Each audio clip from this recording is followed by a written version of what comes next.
أعوذ بالله من الشيطان اللعين الرجيم بسم الله الرحمن الرحيم الحمد لله رب العالمين الصلاة والسلام على أشرف الأنبياء والمرسلين خاتم النبيين المصطفى الأمجد المحمود الأحمد أبي القاسم المحمد اللهم صل على محمد وآل محمد وعلى أهل بيته الطيبين الطاهرين المعصومين ربي اشرح لي صدري ويسر لي أمري واحلل عقدة من لساني يفقهوا قولي بسم الله الرحمن الرحيم أفحسبتم أنما خلقناكم عبثا وأنكم إلينا لا ترجعون Surah Mu'minun Ayat 115.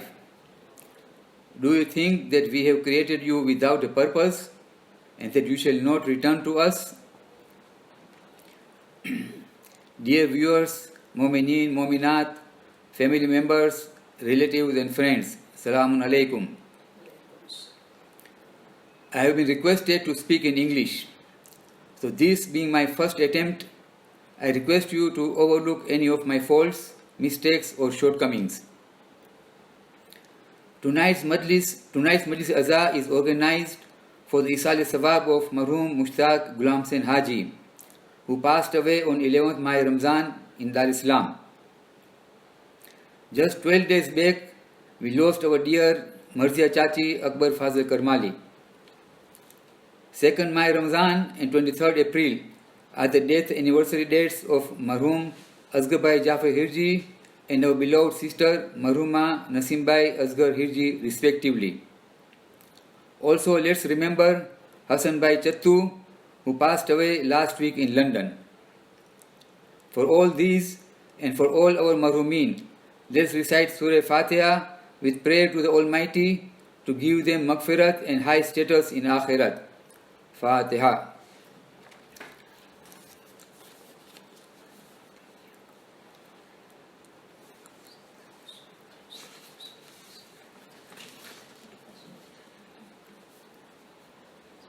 Having gathered to remember a father, I would like to speak on that subject. Following are few inspirational sayings in praise of a father. Please listen carefully. Yes, a father, a dad. Who is a dad? Number 1. To the world, you are a dad. To the world, you are a dad. But to the family, you are the world. A dad is someone you should look up to, no matter how tall you grow. A dad is someone who wants to catch you before you fall, but instead picks you up, brushes you off, and lets you try again. A good dad is one who is able to smile when there is little to smile about. Now please listen to this very carefully. This last one. Dad. Who is a dad? He was there when I didn't understand. He was there when I was wrong. He was there when I cried. He was there when I lied. For some reason, my dad was always there when I needed him most. His love was never ending. And now that he is gone, there's an emptiness in my world. And now that he is gone, there's an emptiness in my world, but not in my heart. Quite often, we hear a lot in praise of a mother, but today, let's remember a father. Usually, a father is the head of the family, main bread earner and planner for the family's activities. Many a times, a father sacrifices his pleasure and ease for the sake of his family, though we do not realize it or appreciate it. Let's take Marhum Mushtaq's example. I know very well that he liked his lifestyle very much in Zambia. Easy earning, good climate, peace of mind, and good friend circle. But all these, he let it go and migrate to UK, just for children's education. Surely a higher purpose to attain. I remember when I was in London on Hussein's marriage, Marhum told me, I so much cherish my life in Africa Now that children have grown up, I am thinking of spending 6 months in Dar and 6 months in London. I don't know, but maybe he had come to Dar for that purpose, to do a study and buy a house. But alas, the Almighty had a different plan. The rest is history. Mu'mineen, let's hear what a poet says about a father. It's in Urdu, just few couplets. तवज्जो मुमिनीन, एक बाप है नेमत खुदा की, इसको पहचान ना करो. बाप है नेमत खुदा की, इसको पहचान ना करो. जो तेरी जागीर है उस दिल को तुम जाना करो. ज़हमतें जब रोज़ो शब तेरे लिए सहता है वो, ज़हमतें जब रोज़ो शब तेरे लिए सहता है वो, उनकी चाहत सी भरी नज़रों में तुम आया करो. तेरी ख्वाहिश के लिए हर वक्त है तैयार वो, तेरी ख्वाहिश के लिए हर वक्त है तैयार वो. बाद रब तेरा यही रब है, इसे माना करो. जो करे कुर्बान सब औलाद पर अपनी खुशी, जो करे कुर्बान सब औलाद पर अपनी खुशी, उसको मत खोना कभी, बस उसको तुम पाया करो. Brothers and sisters, I would like to share with you an anecdote, a true story about a father and a son, some useful lessons to be learned from. Just few days back, I saw this on YouTube, a really touching story. There is a young boy living with his parents. The father is working as a laborer in a factory, just making their ends meet. Now, this boy, though himself from a very ordinary family, but his friends are all of high-class society. This boy also wants to live the same standard. As a result, he would every now and then demand money from his father. Obviously, poor father can't satisfy his demands. So always the son quarrels with his father. Once the friends plan to go on picnic. The boy comes to the father and demands money. Father says, "My son, just few days back I paid your college fees. I don't have anything now." The son angrily tells his father, "So what? All parents pay fees for their children. There's nothing new. You just don't want me to go and enjoy with my friends." Few days later, all friends meet somewhere in a park. Now all have motorbikes except this boy. His friends taunt him, "When will your father buy you a bike like us?" These remarks hurt him too much. When he came home, told his father, "Listen, father, all my friends have motorbikes. Now, if you won't buy for me one, I will never speak with you." Poor man tried to explain to his son that soon I will get an increment, then I will do something for you. But the boy said, "You are promising me every year. I will not speak with you," and he goes away. Poor father, dejected, disappointed, and in despair, just doesn't know what to do. Anyway, some days pass. One of his friends meets this boy in a street. While talking, the friend asks the boy, "You said your father works in a factory?" The boy says, "Yes, why?" His friend said, "Come, I will show you where your father is working."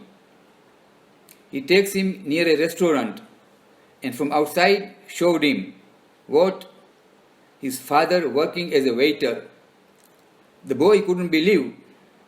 He understood the whole situation and waited outside for his father to come out. When the father came out after finishing his duty, sees his son outside waiting for him. The boy realized his mistake.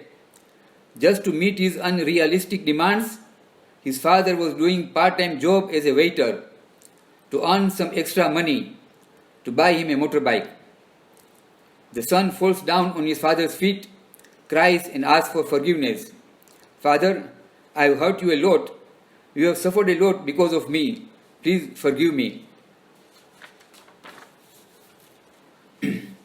Brothers and sisters, moral, There are a couple of lessons to be learnt from this story. Number 1, keep friends according to your status. Keeping high standard friends would result in undue demands. Number 2, always respect your parents. Don't envy or be jealous of other people's materialistic things. Have trust in the Almighty, concentrate on your studies, work hard, and with prayers and perseverance, one day you too will live a better, comfortable life. Mu'mineen, let us not forget that this world is a temporary life. We all are just in transit. The verse that I recited at the beginning says it all. We have been brought in this world for a purpose, to do His ibadat, get His true understanding, and earn lots of provision for the eternal, everlasting life. The Almighty is asking, you think you will not come back to us? So, brothers and sisters, while working for a decent life here, we should not be too much attached to this materialistic world, forgetting the main goal, the life hereafter and His pleasure. A small piece of advice. We are in the holy month, a month to get spiritual upliftment. Now that we are in lockdown and lots of spare time, let us try to get maximum benefit. Please recite the Holy Quran, du'as, Nahju Balagha, Saif Kamila, all with meaning. Please don't go for quantity, go for quality. Recite little by little, but with full contemplation and understanding. Take time for few minutes, sit in solitude and talk to the Almighty. Mu'mineen, believe you me, with sincerity, understanding and full concentration, we can experience a great feeling of spiritual upliftment. Tomorrow, 10th night of my Ramzan, we will be commemorating Wafat of Bibi Khadija Salamullahi alayha. I would like to talk a little on the great sacrifices this noble lady gave for the sake of Islam. In the early stages of Islamic propagation, there were two personalities whose immense contribution helped Prophet in carrying out his mission. These two people were, one Prophet's uncle, Hazrat Abu Talib alayhi salam, and second his wife, Bibi Khadija Salamullahi alayha. Being an orphan, it was this, his uncle, Hazrat Abu Talib, who gave him shelter and all the upbringing. When Prophet started Tabligh, calling people towards Islam, Hazrat Abu Talib gave him full moral support and encouragement. On the other hand, Bibi Khadija, known as Malikatul Arab, a very rich businesswoman, gave all her wealth to her husband for cause of Islam. Allah subhanahu wa ta'ala mentions in Quran, Surah Duha, verse 6 and 8. Bismillahir Rahmanir Rahim. Alam yajidka yatiman fa'awa, wa wajadaka a'ilan fa'aghna. Did He not find you orphan and gave you shelter, and found you in need and made you rich? Mu'mineen, just imagine, here the act of giving shelter by Abu Talib and giving her wealth by Bibi Khadija. Almighty Allah was so pleased that He ascribed them as done by Allah Himself. Subhanallah, what better honor and dignity one can wish for. These two people were always there besides the Holy Prophet, in every circumstances, propagating the word of Allah. So much so that even when Kuffar Makkah imposed a social economic boycott on Prophet and his family, they too were there. For 3 years in Shoaib Abu Talib, these family members faced and suffered extreme hardships, many times even going without food. After 3 years, when the boycott was lifted, these two personalities had become very weak, and sadly, both passed away the same year. One in my Rajab, second in my Ramzan. Prophet was so grieved that he called it Amul Huzn, the year of grief.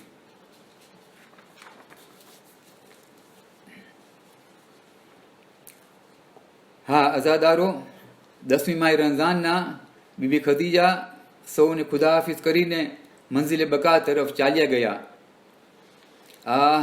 તેમની પ્યારી લાડલી દીકરી જનાબે ફાતિમા આજે યતીમ થઈ ગયા. રસૂલ અકરમ પણ 2 સાથી અને 2 સહારા થઈ ગયા. એ બીબી, એ નબી ખુદા, અમારો પુરસો કબૂલ કરો. જનાબી અબુ તાલિબ અને બીબી ખદીજાએ ઇસ્લામને મજબૂત બનાવવામાં બેમિસાલ સાથ અને મદદ આપ્યો. અને તે જ ઇસ્લામને જ્યારે પાછી કુરબાનીની જરૂર પડી ત્યારે કરબલામાં આજ અબુ તાલિબ અને ખદીજાની ઔલાદ અલી ઓ ફાતિમાની ઔલાદ તો હતા, જેમણે બાતિલનો સામનો કરીને પોતાનું બધું જ જાન માલ ઇજ્જત કુરબાન કરી દીધું. અઝાદારો, આવો કરબલાના મેદાનમાં બાપ બેટાની કેવી રૂખસતી થઈ છે તે બયાન કરીએ. જ્યારે ઇમામ હુસૈનના સાથીઓ એક પછી એક પોતાની જાન ઇસ્લામ ઉપર કુરબાન કરતા હતા, ત્યારે પછી ઇમામનો નવજવાન ફરઝંદ શબીએ પૈગંબર બાપ પાસે જંગના મેદાનમાં જવાની રજા માંગે છે. ઇમામ બારગાહ ઇલાહીમાં મુખાતિબ થઈને ફરમાવે છે, બાર ઇલાહા, તું ગવાહ રહેજે કે તારી રાહમાં મારા તે ફરઝંદને મોકલી રહ્યો છું જે શક્લો સૂરત રફતાર ગુફતારમાં તારા નબીની હુબહુ મુશાબિયત છે. જ્યારે આ હુસૈનને તારા નાના યાદ આવતા તો આ ફરઝંદને જોયા કરતા હતા. હા, અલી અકબર બીબીઓની વિદાય થઈને બાપથી રૂખસત થઈને મેદાન તરફ જવા માંડ્યા. ઇમામ કહે છે, બેટા જરા આસ્તે આસ્તે જાજો અને જેટલું બની શકે તો પાછા ફરી ફરીને તમારી સૂરત દેખાતા જજો. અલી અકબર આસ્તે આસ્તે મેદાન તરફ જવા લાગ્યા. ત્યાં પાછળથી કોઈની આવવાની આવાજ સંભળાણી. પાછે ફરીને જોયું તો ઝઈફ બાપ પાછળ આવી રહ્યો છે. અઝાદારો, કેટલો ગમનાકનો તે મંઝર હતો.